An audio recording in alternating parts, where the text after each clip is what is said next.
All right, so today we are on day 161 of the 1 year chronological Bible plan, and we are going to be continuing on in 1st Kings and 2nd Chronicles. So let's get into it.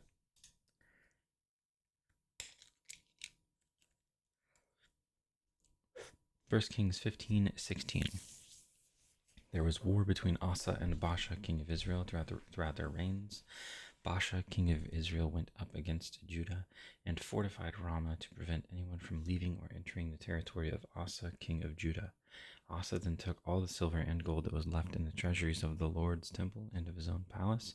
He entrusted it to his officials and sent them to Ben-Hadad, son of Tabrimon, the son of Hezion, the king of Aram, who was ruling in Damascus. Let there be a treaty between me and you, he said, as there was between my father and your father. See, I am sending you a gift of silver and gold. Now break your treaty with Baasha, king of Israel, so he will withdraw from me. Ben-Hadad agreed with King Asa and sent the commanders of his forces against the towns of Israel. He conquered Ijon, Dan, Abel Beth Makkah, and Kinnereth, in addition to Naphtali. When Baasha heard this, he stopped building Ramah and withdrew to Tirzah.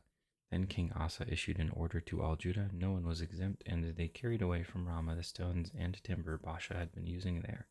With them, King Asa built up Geba in Benjamin and also Mizpah. 2nd Chronicles 16. In the 36th year of Asa's reign, Baasha, king of Israel, went up against Judah and fortified Ramah to prevent anyone from leaving or entering the territory of Asa, king of Judah.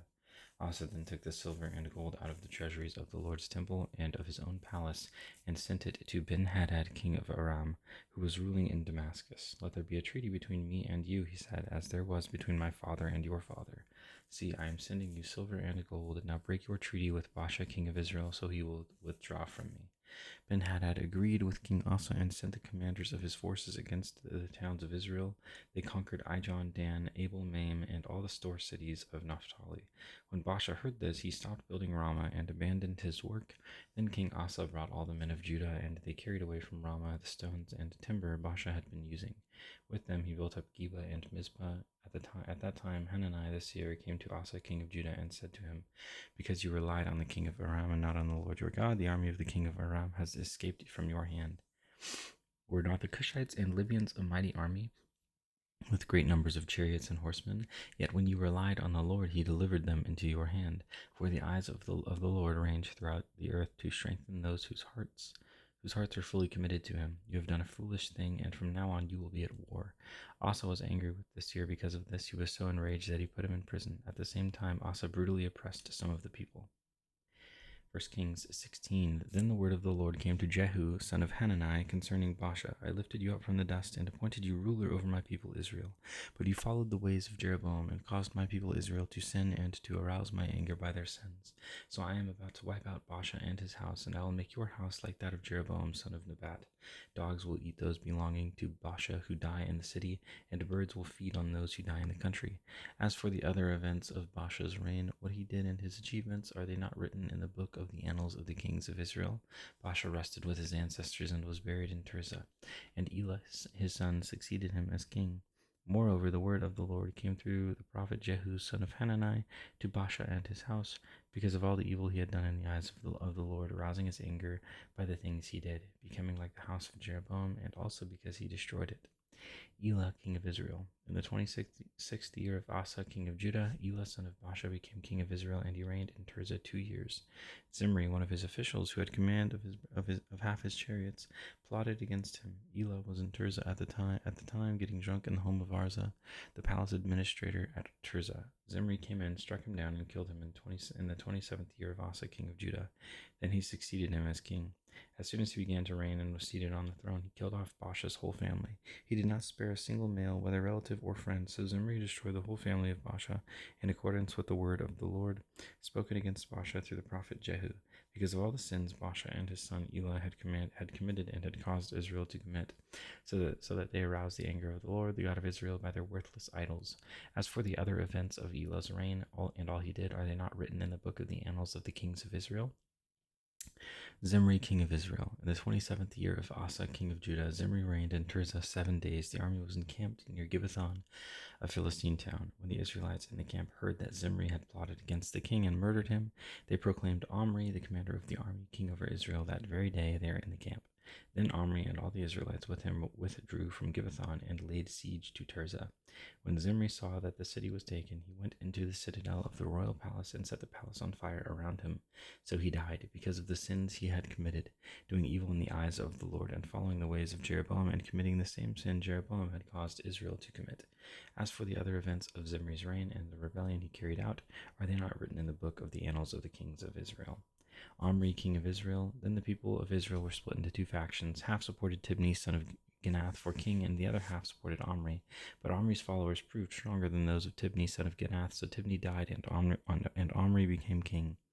In the 31st year of Asa, king of Judah, Omri became king of Israel, and he reigned 12 years, 6 of them in Tirzah. He bought the hill of Samaria from Shemer for 2 talents of silver, which is about 150 pounds of silver, and built a city on the hill, calling it Samaria, after Shemer, the name of the former owner of the hill. But Omri did evil in the eyes of the Lord, and sinned more than all those before him. He followed completely the ways of Jeroboam, son of Nebat, committing the same sin Jeroboam had caused Israel to commit, so that they aroused the anger of the Lord, the God of Israel, by their worthless idols.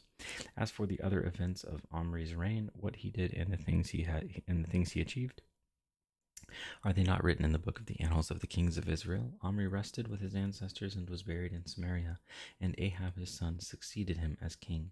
Ahab becomes king of Israel.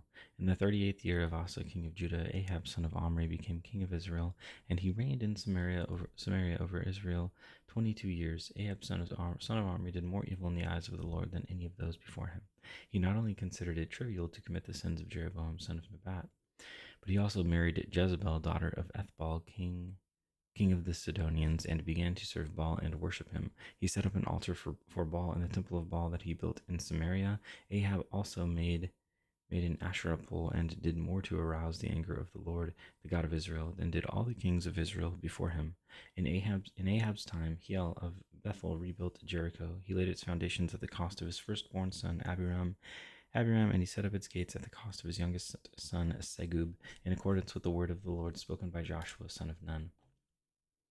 1 Kings 15:23. As for all the other events of Asa's reign, all his achievements, all he did, and the cities he built, are they not written in the book of the annals of the kings of Judah?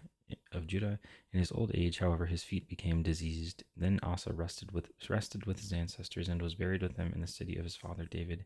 And Jehoshaphat his son succeeded him as king.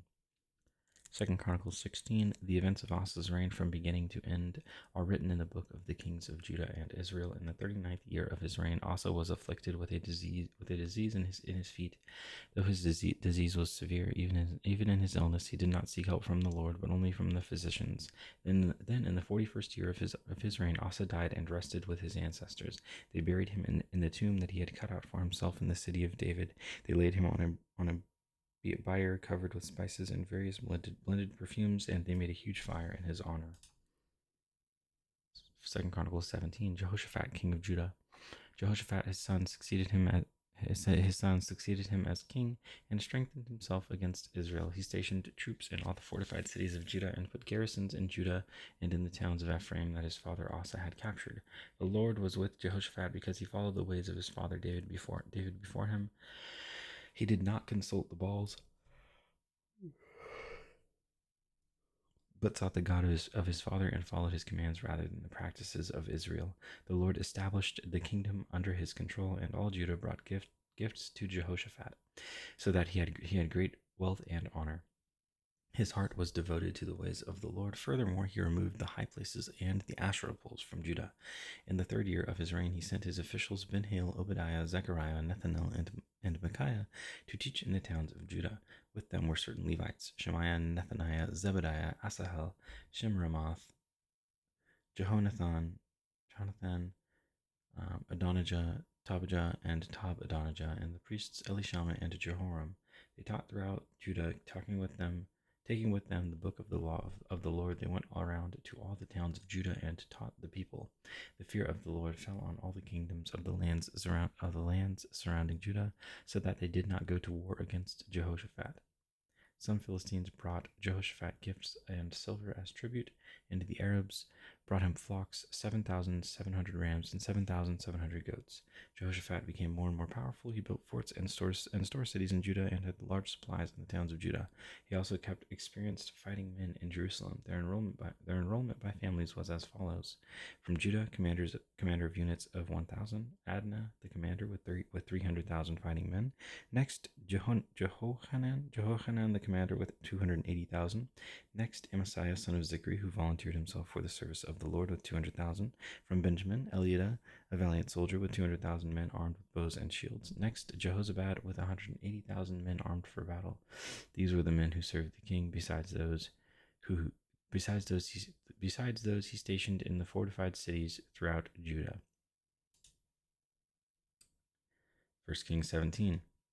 Now Elijah the Tishbite from Tishbe in Gilead said to Ahab, "As the Lord, the God of Israel, lives, whom I serve, there will be neither dew nor rain in the next few years except at my word."